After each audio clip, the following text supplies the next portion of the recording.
Hi guys, my name is Vikas and welcome back to my channel. So if you are one of those guys who are thinking of starting an ice cream business from home for selling, just want to test waters, or even want to make ice cream just for your friends and family, I've got this video just for you.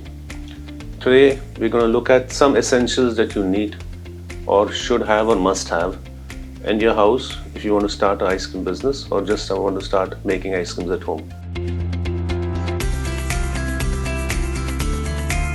The first thing and the most important is going to be a churning machine or an ice cream machine. I know a lot of you must be thinking, why can't I make ice creams without churning or non-churned ice creams? But we're talking about churned ice creams to get the best results. I'm not talking about any fancy machines, something like a Capijani, Bravo, Catabrega. If you can get them, there's nothing like it. I think they get you one of the best results possible. Or you can start with a very small tabletop mixer from Cuisinart or even Lelomoso. I've used Lelomoso in past and I think it's one of the best tabletop ice cream churner machines that you can imagine to buy, and it gives you result almost on a professional level. You can also look at something like KitchenAid attachments. That's a good option if you want to start making ice cream from home, or any hand churned ice cream machine. So the first step or the first equipment that you will need to make an ice cream is going to be a churning machine.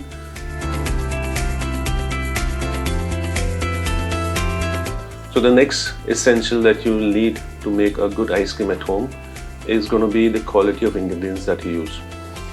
The ingredients that you use is going to define the quality of ice cream that you make, as simple as that. I'm not talking about fancy purees, fancy chocolate or fancy anything, but simple ingredients like milk, cream, sugar, skim milk powder, stabilizers. Yes, I know a lot of you must be wondering what is stabilizer and why should I use stabilizer. Probably I'm going to make a separate video to make you understand what is the need for stabilizer, and if you're making ice cream from home also, you may want to add some stabilizer, and I'll give you the reasons also. And the next is vanilla. A good quality vanilla can really elevate your ice cream to a luxury level. Now milk. The milk, you can use any milk, whether it's cow milk, buffalo milk, depending on what fat you use. Skim milk, 3.5%, 4%. That is going to give you the body to your ice cream. The second ingredient is cream. Cream again gives you the richness and the creaminess in your ice cream. And no, increasing the cream does not mean you're going to get a better quality ice cream. It is just the creaminess and the richness that comes through from the cream. But however, you will have to balance the mixtures of your ice cream irrespective of the amount of milk and cream that you use.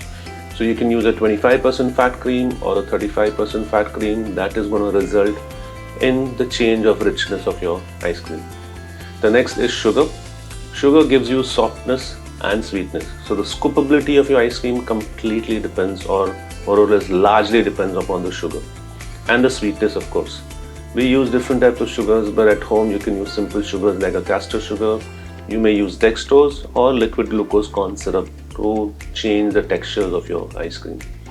Second is milk powder. We're talking about skim milk powder. We're not talking about whole milk powder. Skim milk powder gives you the creamier texture for the ice cream that you're looking for. Skim milk powder also helps you to increase the protein content in your ice cream, which gives you a full-bodied creamy mouthfeel. Stabilizer, as I just spoke about, stabilizers, as I told you, I'll make a separate video, but in today's video, I'm just going to explain you what is stabilizer. Stabilizer gives you smoother ice cream and prevents or makes sure your ice crystals, your ice creams are smaller or controlled. And we spoke about flavors like vanilla, chocolate, fruit, nuts, or coffee.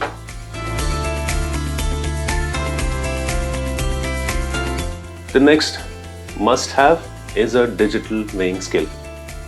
I know a lot of you use cups, spoons to measure ingredients. May not work, but for ice creams, I would highly recommend, invest in a digital weighing scale. And you need to have two types of scales. One is to measure your milk, cream, sugars, skim milk powder, other ingredients. It can be around 1 kg plus to 5 kg, that does not matter. However, also get yourself a micro scale. extremely important, because we're going to start working with stabilizers, and stabilizers we weigh almost 0.5 grams to 1 gram, and trust me, if you change from 1 gram to 2 grams, it makes a big difference, and definitely cannot be measured by spoons. It's going to create your ice cream of the right texture. So invest in a small micro scale. It does not cost much. You can buy it on Amazon also. Before we go to the next point, I want you to have a look at this video from SEP. School for European Pastry is a esteemed baking, pastry and culinary school distinguished as one of the finest globally. Our vision is to nurture, equip and empower our students to become tomorrow's industry leaders. Whether you aspire to join the hospitality industry or embark on an entrepreneurial journey, we are committed to providing you with vital training and resources needed to excel in either path. Your growth and success are a source of immense pride for us.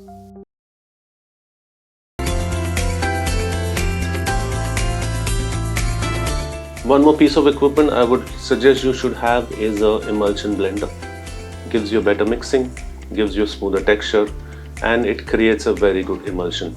When you're making ice cream, you're talking about milk and cream, that is water, and fats that comes from the cream, and what are various things that you add.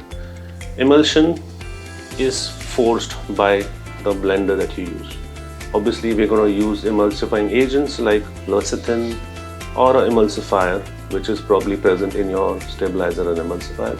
But to have a very good mixture, to force that emulsion together, or even to blend things inside your ice cream, I will request you or urge you to invest in a very good hand blender or emulsifier beater.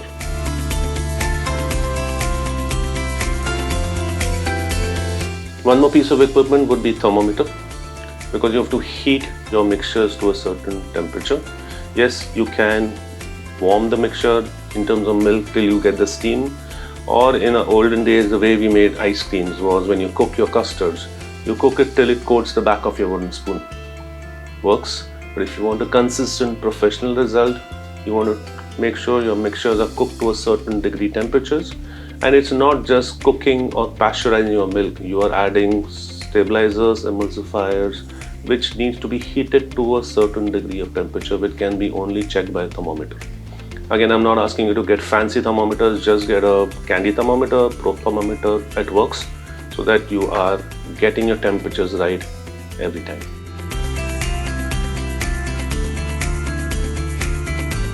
Next will be to chill your mixtures properly. When I say chill your mixtures properly, you want to cool down the mixture once it's cooked, and cool them really quickly. You are going to store your mixtures in the fridge for a few hours. That is also called aging. Why do we do that? Is to get the flavors and the textures right. Aging is one very important factor, and that determines the creaminess, the texture of your ice cream, and to develop flavor.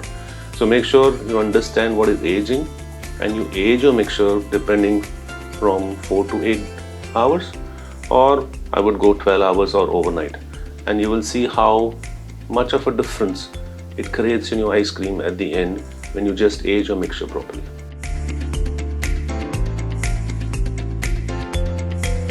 Next will be something to store your ice creams well.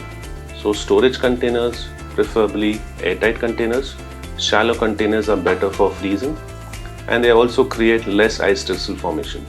When you store your ice cream mixtures with surface wrapping, it prevents water separation, and it also prevents ice crystal formation later. So proper storage containers to store your mixtures, and after churning also to store your ice creams in the freezer in a proper airtight container is always good to have to prevent ice crystal formation.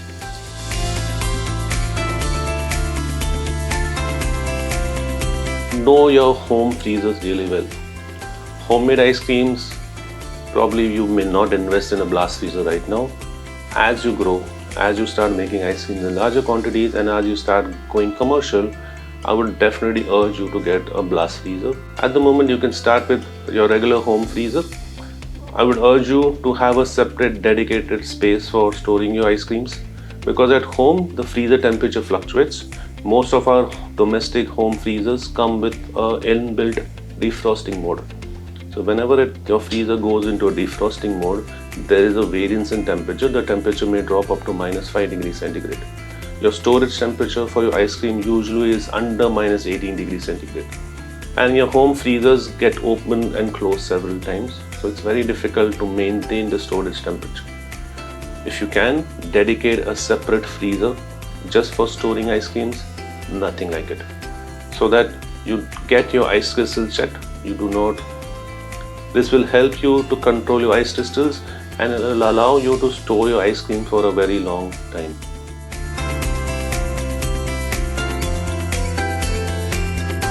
And lastly, the final secret. Get these things right. First is, balance matters more than recipes. Please do not run after recipes. If you're following me on Instagram or you're following me on YouTube, I throw recipes every day. It's just that it's not that I don't care for recipes, but I know if I give one recipe to 10 different people, I'm going to get 10 different results.